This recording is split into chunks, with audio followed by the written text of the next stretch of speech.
আসসালামু আলাইকুম। তো দেখেন বন্ধুরা, আজকে আমি এমন একটা জায়গায় আসছি, এটা হলো কড্ডা। তো এখন আমি আছি আহ, আহ, কড্ডা সম্ভবত পোস্ট অফিস এই জায়গার।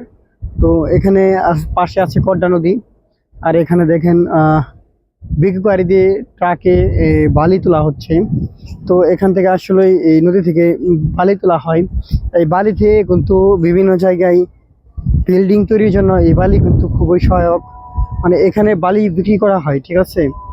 তো দেখেন, মানে খুব সুন্দর একটা মুহূর্ত। ছোটবেলার কথা মনে পড়ে গেল। তো আমাদের অঞ্চলে একসময় যখন আমরা ছোট ছিলাম তখন আমরা এই বালি তোলা দেখছি। এরপরে প্রায় 8-10 বছর পরে আমি এরকম একটা জায়গায় আসলাম, যেখানে আমি দেখতে পারলাম যে বালি তোলা হচ্ছে এবং কি এই বালিগুলা কিন্তু সেল করা হচ্ছে। নদী থেকে বালি তোলা হচ্ছে, তো একদম ফ্রেশ বালি এটা। হ্যাঁ, আপনারা এইসব জায়গায় আইসা আইসা মাঝে মধ্যে ভিডিও করেন, মাঝে মধ্যে একটু ঘুরতে আইসেন, ভালো লাগবে।